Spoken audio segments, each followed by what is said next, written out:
Hi எல்லாருக்கும் வணக்கம். Welcome to today'smenu.com.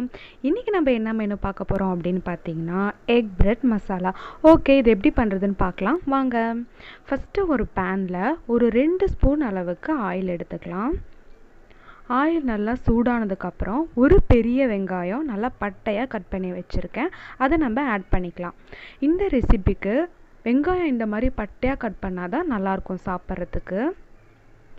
வெங்காயம் ஃபுல்லாக குக் ஆகணும் அப்படின்னு அவசியம் இல்லை, பாதி குக் ஆனால் போதும். இப்போ பாருங்கள், பாதி அளவுக்கு குக் ஆயிடுச்சு. இப்போ 1 ஸ்பூன் அளவுக்கு இஞ்சி பூண்டு நல்லா தட்டி வச்சுருக்கேன், அதையும் ஆட் பண்ணிக்கலாம். இப்போ இதோட பச்சை வாசனைலாம் போகட்டும். இப்போ ஒரு குடமிளகா, அதுவும் நல்லா பட்டையாக கட் பண்ணி வச்சுருக்கேன், அதுவும் நல்லா ஆட் பண்ணிக்கலாம்.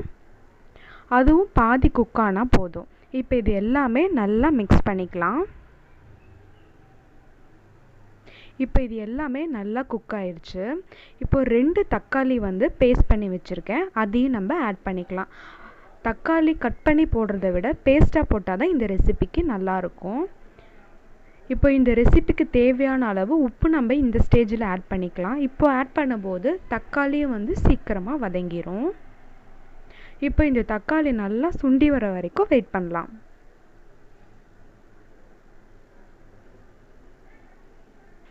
தக்காளி நல்லா சுண்டி வந்துருச்சு. இப்போது இந்த ரெசிபிக்கு தேவையான மசாலாலாம் சேர்த்துடலாம். ஒரு 3/4 ஸ்பூன் மல்லித்தூள், 3/4 ஸ்பூன் மிளகாய்த்தூள், 1/2 ஸ்பூன் கரம் மசாலா.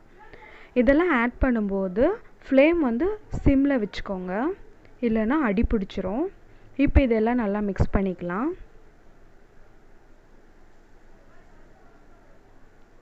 இது கூடவே ஒரு 1/4 ஸ்பூன் அளவுக்கு மஞ்சத்தூளை ஆட் பண்ணிக்கலாம். இதோட பச்சை வாசனைலாம் போகட்டும். ஒரு நிமிஷம் வரைக்கும் நல்லா வதக்கிக்கலாம். நல்லா வதங்கினதுக்கப்புறம் அதை அப்படியே ஓரமாக நம்ம நகர்த்தி விட்டுடலாம். இப்போது நான் ஒரு 3 முட்டை எடுத்து வச்சுருக்கேன், அதை இதில் உடச்சி விட்டுடலாம்.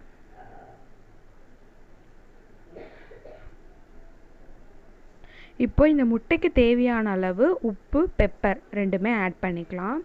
ஆட் பண்ணிவிட்டு முட்டை நல்லா மிக்ஸ் பண்ணி விடலாம். முட்டை நல்லா வேகட்டும். முட்டை நல்லா வெந்ததுக்கப்புறம் எல்லாமே ஒன்றா போட்டு மிக்ஸ் பண்ணிக்கலாம். இப்போ நல்லா முட்டை வெந்துருச்சு. இப்போ எல்லாமே ஒன்றோடு ஒன்று சேர்ந்து கலந்து வர மாதிரி நல்லா மிக்ஸ் பண்ணிக்கலாம். ரெண்டையுமே நல்லா நம்ம மிக்ஸ் பண்ணணும். முட்டை தனியாக தெரியக்கூடாது, அந்த மசாலா தனியாக தெரியக்கூடாது. இப்போது 3 முட்டைக்கு 5 பிரெட் ஸ்லைஸ் எடுத்து வச்சுருக்கேன், குட்டி குட்டியாக கட் பண்ணி வச்சுருக்கேன், அதையும் நம்ம ஆட் பண்ணிக்கலாம். அதை நல்லா கிளறி விட்டுக்கலாம். இந்த ப்ரெட்டு உடையாத மாதிரி நம்ம மிக்ஸ் பண்ணிக்கலாம். இப்போ இந்த ஸ்டேஜில் நான் ஒரு 1/4 ஸ்பூன் அளவுக்கு சுகர் ஆட் பண்ணுறேன். சுகர் எதுக்காக அப்படின்னு பார்த்தீங்கன்னா, அந்த முட்டையோட ஸ்மெல் நம்ம சாப்பிடும்போது தெரியாது, அதுக்காக தான். லாஸ்ட்டாக மல்லித்தலை தூவி விட்டுக்கலாம். அவ்வளோதான், நம்மளோட ரெசிபி ரெடி ஆயிடுச்சு. அவ்வளோதான், சர்வ் பண்ணிக்கலாம். எக் பிரெட் மசாலா ரெடி ஆயிடுச்சு. எப்போவுமே ப்ரெட்டு எக் வச்சு ஆம்லெட் தான் நம்ம செஞ்சு சாப்பிடுவோம். டிஃப்ரெண்ட்டாக இந்த மாதிரி கண்டிப்பாக நீங்களும் ட்ரை பண்ணி பார்த்துட்டு உங்கள் கமெண்ட் சொல்லுங்கள். இதே மாதிரி இன்னும் நிறையா வீடியோ பார்க்கணுமா நம்ம சேனலை மறக்காமல் சப்ஸ்கிரைப் பண்ணி